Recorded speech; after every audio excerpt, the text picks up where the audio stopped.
While infections skyrocket and positive cases multiply throughout China after the rebound in the pandemic, a frantic race is underway to get medicines that alleviate symptoms and help fight these supposed new variants of COVID. Thousands of testimonials from Chinese citizens on social networks speak of an alarming shortage of drugs, so the anguish is pushing people to stockpile even when they don't have any symptoms, causing demand to far exceed supply in the main drug-producing country in the world.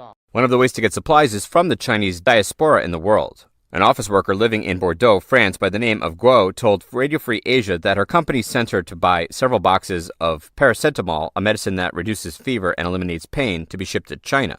They also told her that there is someone in charge of helping people to send these drugs since they are not available in China.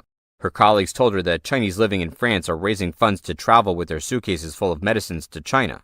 However, upon arrival at the pharmacy, Gao was only able to buy 2 boxes, given the restrictions imposed in France to avoid shortages, and France has stopped exporting the products to China.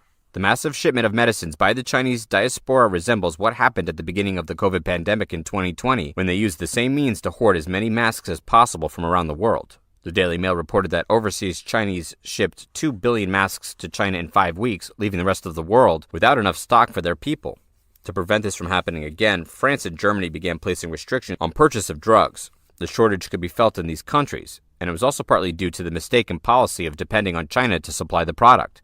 Germany shifted much of its drug production to Asia to take advantage of low labor costs. Drugs like ibuprofen and paracetamol, which act as fever and pain relievers, come from its factories in India and China, which cover 2/3 of the German demand. The zero-COVID policy implemented by the Chinese regime seriously affected global supply chains, both in manufacturing and distribution.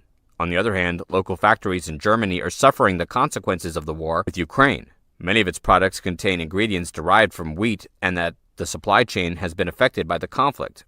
Added to this are the increasingly high energy costs caused by the European Union's sanctions on Russia, which reacted by limiting its gas supplies to the Europeans.